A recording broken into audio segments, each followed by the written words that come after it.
Hi, welcome on my English YouTube channel. It's for all the people who do not speak Italian and cannot understand the videos that I upload on my main YouTube channel, this one. I have this YouTube channel since April 2020. I opened it in quarantine, and for those of you who don't know me, I'm Tommaso Marcon. I live in Italy, in Veneto, about 45 minutes from Venice, for those of you who doesn't know really good Italy. I'm 22, I'm a rider, I'm a racer. In the past year, I raced in Moto2 in the World Championship. I raced in Moto E in the World Championship. I'm a test rider for Aprilia Racing here. I developed RS660, that's the new Twins Cup bike by Aprilia Racing. And last year I've been to Moto America in New Jersey Motorsport Park and Barber. The experience was beautiful, and I've met many people who told me, who suggest me to open an English channel for all of you that cannot understand Italian. This channel for me is very important, so I would like to subscribe. This year I'm gonna race different times in Moto America, so I won't be only in Europe anymore, and I hope to meet you all at the tracks. So subscribe and just share with your friends, or I don't know, just please help me to make this channel grow. In this channel I will mainly upload technique videos about riding, not vlogs. I upload vlogs on my main YouTube channel, the Italian one. Probably I will upload vlogs when I will race in the USA or outside Italy, so when I will speak in English with other people, probably I will vlog for this channel. But here I upload mainly technical videos about how to ride, what to ride, and I'll try to transfer you as much as I can my experience to improve your riding style. First of all, I want to show you what happened about 1 month ago. I was training in Apex, about 1 hour from Los Angeles, and I had a massive crash. I was training with my friend Max Todd with Team T3 Racing, thank you guys, and one of the bike that we had, and I was using that bike, had a problem with the front axle, and it just broke when I went on the brakes.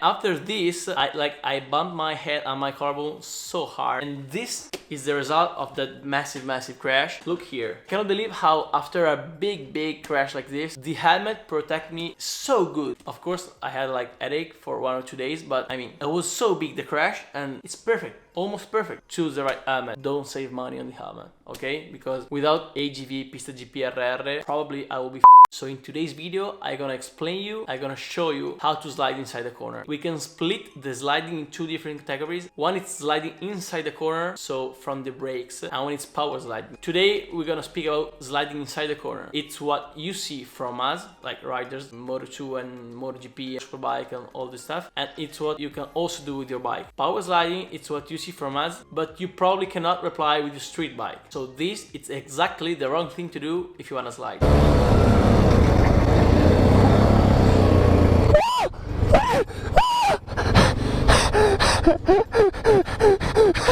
So what this guy did was pulling the clutch, going full load on the rear brake and just blocking the rear wheel and taking off pressure from the rear brake like after 10 meters. The reason why this is not a smart thing to do, especially in a track with grippy tires, is that pulling the rear brake that hard will lock the rear, and when you will release, the rear will come back really fast and you cannot manage it. It's just dangerous, especially with tires that have grip. What you can do instead to slide inside the corner is this. So open your ears, take like paper and pen. I don't know if in English you can say like this, because in Italy you say like this. Pay attention, because this it's the best way to slide inside the corner. So what I'm about to say, if you ride ovale or pit bikes with not a lot of horsepower, usually you prefer to corner speed. If you ride this type of bike like 14 horsepower, 16 horsepower, it cannot be the best way, but just because there's not a way to slide it being faster. But just because if you ride small bikes, that's not a good way to slide, because it's better to corner speed. These bikes are really short, and it's never a good idea to slide with a short bike, because short bikes means also nervous bike. If you slide with a small bike, this is what happens. So the problem is that the bike will slide, will go quickly, but it will also come back quickly. And if the bike is coming back quickly, it's really difficult to manage it. If you don't have many horsepower and you're riding a short bike, corner speed is the best. But if you ride a supermotard or any big bike that you can use in a big track, this video is for sure what you're searching for. So, how to slide inside the corner?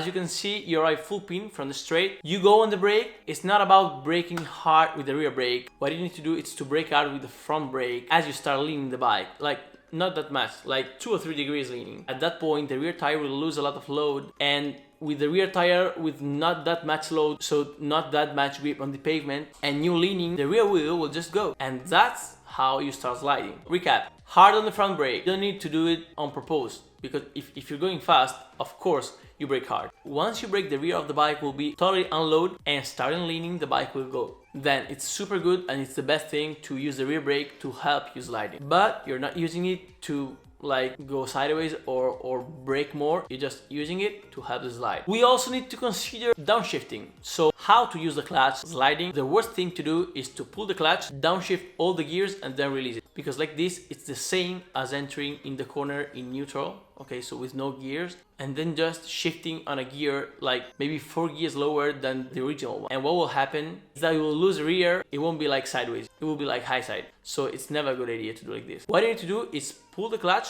downshift, release the clutch, and this is what you need to do for all the downshift. One on one, not all together like this and releasing. And that's how you stop the bike and you help even more the sliding. At one point, you'll need to start leaning and get inside the corner. The best way is to start releasing the front brake while getting inside the corner. And the reason is because like this, the rear will start getting in line with the front, so you can enter the corner and will be ready to get inside the corner composed. Instead, if you release the front brake quickly from 100 to 0, the rear of the bike will be back super quickly, and yeah, the bike will turn really fast, but it's also super difficult to handle this. And if you don't have many experience, you cannot manage the bike getting back from sideways that quick. And most of the time, if you try and you're not ready, at the end it's like... So if you don't have at least like 7, 8, 9 years of riding, that's how long it took me to learn releasing the front brake that quick and that lean. It's better for sure if you start releasing the brake slowly, and if you end your sideways in a soft way. So, when on Sunday you watch races, MotoGP, Moto America, Superbike, CV, CIV, or whatever, and you hear somebody say, I'm entering sideways because this helped me turning, it's true, because they release the brake really fast, and when you do this, the rear come back quickly, so you're getting sideways, you stop, you turn the bike, and like stopping and turning the bike, it's a really quick and short phase. Because when you release the front brake quickly, this happens. When you hear somebody like, you will never hear this from a rider. You will always hear this from maybe like normal Sunday racer. Yeah, I'm sliding because this had me turn. And then you see this. It's just bullshit. Instead, it's worse because it's bothering your braking, because the bike is not composed and you cannot brake hard. So here it's what I'm talking about.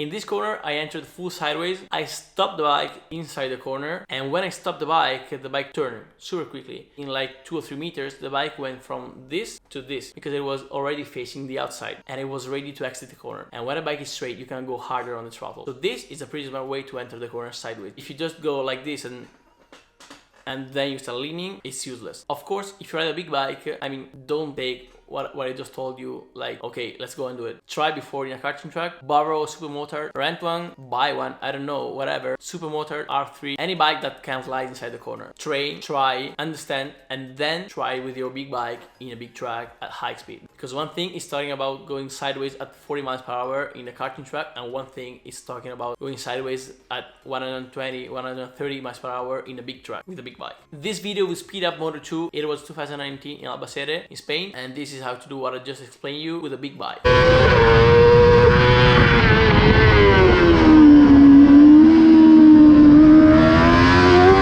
Totally different thing is power sliding, but there's no reason why this video should last more than 10 minutes. I don't know, I will see editing. So if you want to learn how to power slide, write on the comment, subscribe, comment saying me what do you think about if you try, how it's going, ask what do you want to know about power sliding, and in the next video I will explain you how to power slide.